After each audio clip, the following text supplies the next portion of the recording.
Hi guys, welcome back to my channel. Today I have a library book haul. It's primarily thrillers and mysteries as per usual on this channel, and we're just gonna hop in. Almost all these are from my local library, and I have a couple books that I picked up from like the free little libraries where you exchange like a book and take a book, so I'll show those as well today. Let's hop into the first one. So the first one is the second book in the By the Book Cozy Mystery series. I recently read book 1 and I loved it. It was so good. It was a 5-star like cozy mystery read for me. I absolutely adored it. It's written by Tamara. I will link the vlog where I read book 1 if you want to see my thoughts on that above. I read 7 books in 7 days. We made homemade pitas. It's a really fun vlog. Check it out. But this is book 2 in the series, which I'm dying to sink my teeth into. So this is called On Spine of Death. So look at this beautiful cover. It's just stunning. I love the artwork for this, really beautiful. So I'm absolutely loving the premise for this. So this series involves our main character Tess. She is a thriller writer. She's somewhere like in maybe her late 30s or maybe early 40s, somewhere around there, and she has a teen daughter named Gertrude, and they have moved out to this remote cabin that her grandfather passed on to her when he died, and they've moved out there because she wanted to start like afresh in the first book and everything, and it was kind of a rocky start, as most murder mystery series would. You know, that's not exactly the warm welcome you want to a town. But, you know, they get past everything in the first book, and in this one, they want to renovate the grandfather's hardware shop that he had into a bookshop. So not only will this book have a writer as a main character, but it also will have a bookshop like setting, which I love it. I love it. I'm so excited for that. So I'm really excited. So Tess is starting to renovate that, and while they're renovating the place, they find like a skeleton or a body or something like that, and the town becomes convinced that her grandfather was a serial killer. So naturally Tess has to get involved. She's very much like a kind of know-it-all character because of her experience as a thriller writer. She thinks she knows more than the average person, which it's probably true, but it's definitely fun to see her get on the nerves of the police officers. I find it funny. She's a really witty character. I really enjoyed this. This is a very fresh take on a cozy mystery. I feel like I really enjoyed book 1. I cannot wait to read book 2. I might read this in the next reading vlog or so that I do. We'll see.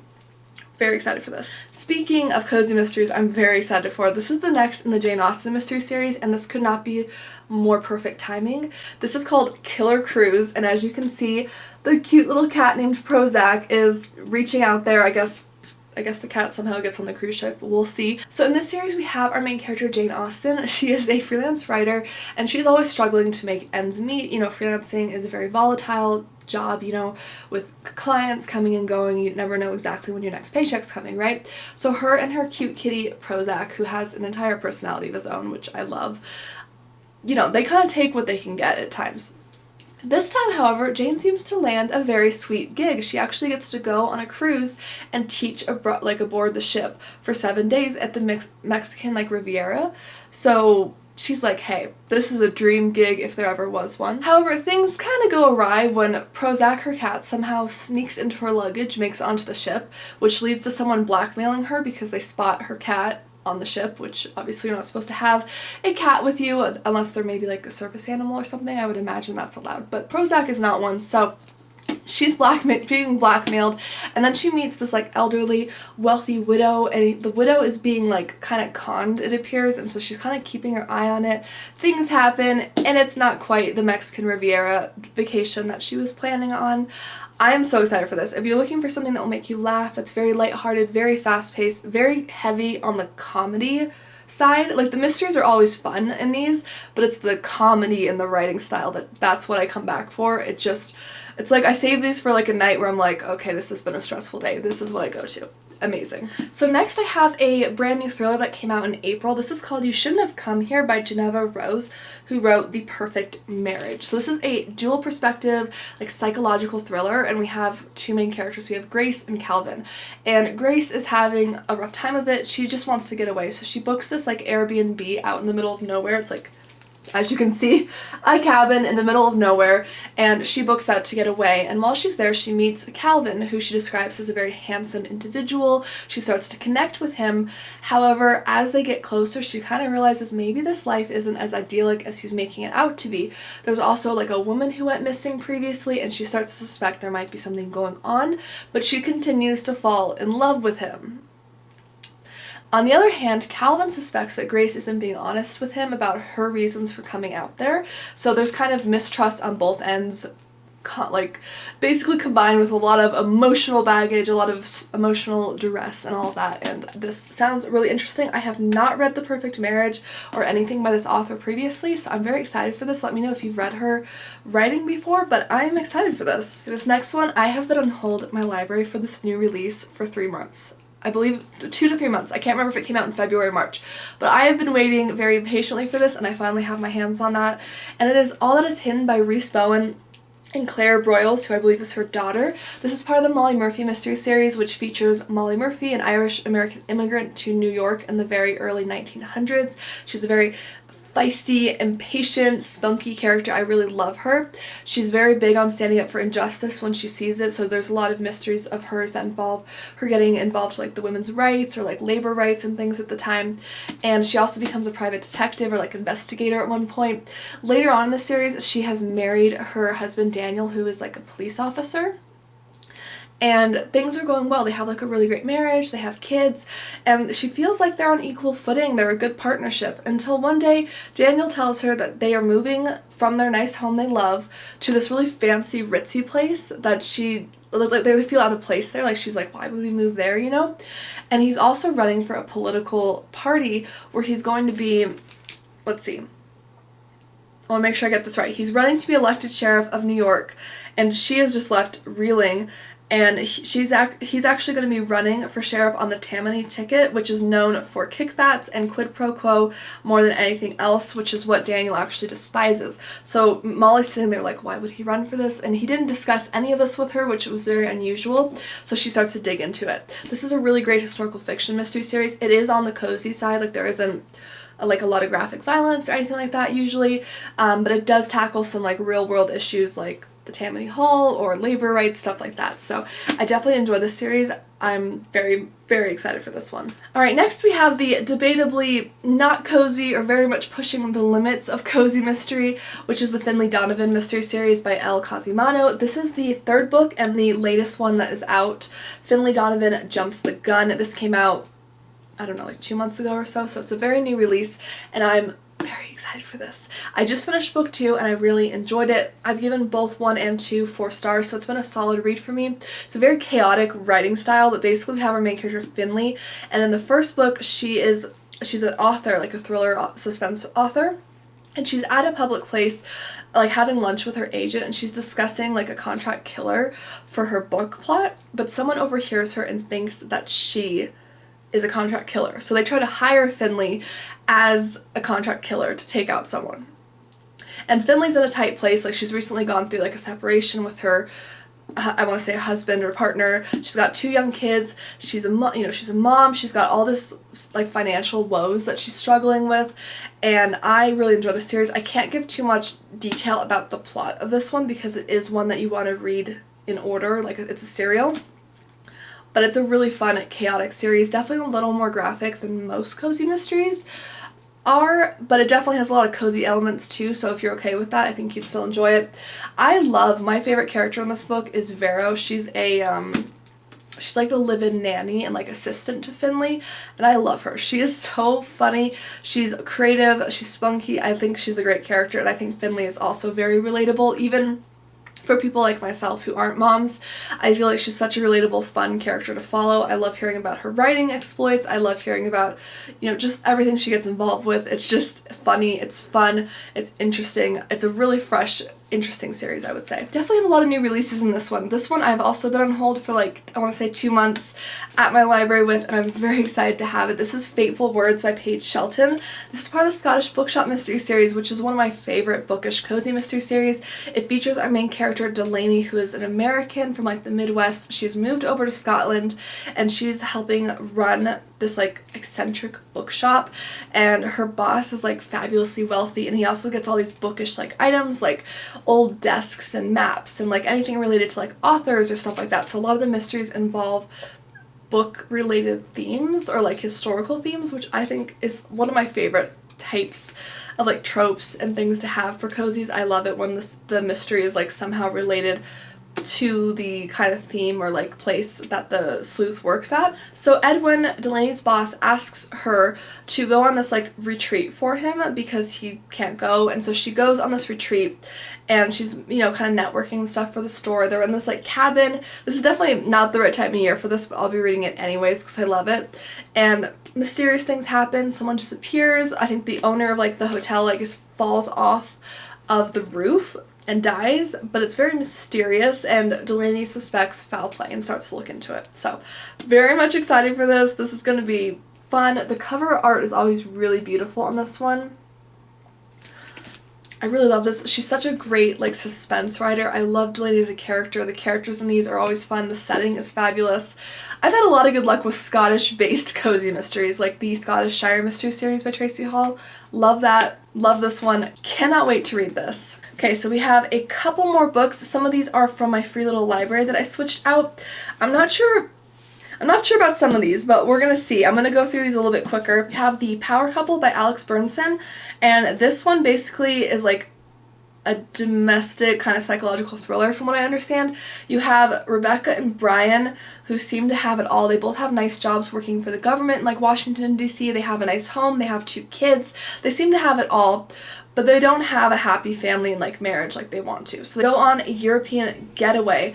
They have a blast until one night in Barcelona where Kira, one of their children, doesn't come home from a dance club. She's gone and abducted, and so they actually have to bond together, this couple, to find their missing daughter and to also use their connections back home, like with the government jobs they work, to try to like solve her and like, you know, up the ante, like get more pressure on the case, that kind of thing. So I'm interested in this. It's a little bit outside my normal reading for thrillers, but it sounds interesting, so I'm excited for that. We also have The Digital Fortress by Dan Brown, who wrote The Da Vinci Code. This one involves, it's interesting. I don't know, if you've read this, let me know. I'm kind of like 50-50 on like returning this to my free little library and like swapping it for something else maybe. I don't know. But this one basically involves Susan Fletcher. She's a head cryptographer and a fantastic, brilliant, beautiful mathematician, and she uncovers this code-breaking machine, and the NSA is being held hostage not by guns or bombs but by a code that is so complex that if it released it would cripple US intelligence. So she has to break this code, solve like the mystery basically. So I was like, okay, I'm curious. So we'll see about that. And then I have this one, I think, is my favorite out of the ones I picked up and found. It's called Death in St. Petersburg by Tasha Alexander, and this is a Lady Emily mystery, so this looks right up my alley. Again, I have a lot of snowy, wintry books right now, but what can I say? In this one we have Lady Emily and her husband, who sounds like he has something to do with detective work in some way. Basically, one night they're at a ballet, they're at Swan Lake, and everything's going well. The theater is beautiful, the play is amazing, until someone cries out the ballerina's name, and everyone looks, and the ballerina is like face down in the snow with like petals dramatically sprinkled over her, and unfortunately the ballerina is dead. So Lady Emily starts to look into the case. She's trying to figure out, was it the aristocratic lover of the ballerina? Was it something to do with a political like connection? Was it like a rival of hers because she was a very renowned dancer? So this one sounds really interesting. I haven't heard of this mystery before, but I am trying to read more mysteries set outside of the US, and this one, I have not read one from Russia before, so this one sounds really interesting. I love the artwork on this. It's just stunning. It's so stunning. Like, I just love it. So beautiful. Alright, 2 more we have. So this one is very beat up. Like, I got this from the free little library. The cover is literally, like, yeah, it's beat up. It is well loved. That's what we're going to call it. This is called America's First Daughter by Stephanie Dray and Laura Kamoie. So this one doesn't look like it's a mystery. It's just a historical fiction, it looks like, which I do occasionally enjoy on their own, even though mysteries are my favorite. This one involves our main character, Patsy Jefferson, who is Thomas Jefferson's eldest daughter. And after Thomas Jefferson's wife, or like, you know, Patsy's mother's death, the 2 of them travel out to France, and Patsy kind of becomes his helper and everything. And everything's going okay until she starts to learn some dark secrets about her father, such as his affair with a slave girl back home who's about the same age as her, which is of course shocking and disgusting, and you know, obviously Patsy is like stunned about that. Not good on multiple levels, to say the least. So she's shocked to hear that about her father and to learn that, and she's also having her own problems because she's falling in love with her father's protege, who is about the same age as him. So that's a huge age gap, which at that time maybe not considered as strange, but she's starting to wonder if she seeks out this romance, will she put her father's political career at risk, but is she willing to like sacrifice her own desires and wants for her father's political career? So she's kind of struggling with that, like kind of a separation of identity, you know, like I'm sure there's like a psychology term for this, but like as like, you know, teens and adults separate more from their parents, become their own like unit. I think that's kind of what this story focuses on in this historical setting. So I'm very interested in learning about this. I love her dress. I wish I could wear orange like this. I really, it's not my color, but like I'm imagining this dress in like a rich cobalt or like purple or green or something, or red even. I would love that. Oh my goodness, it's such a beautiful dress. But I'm very excited for this.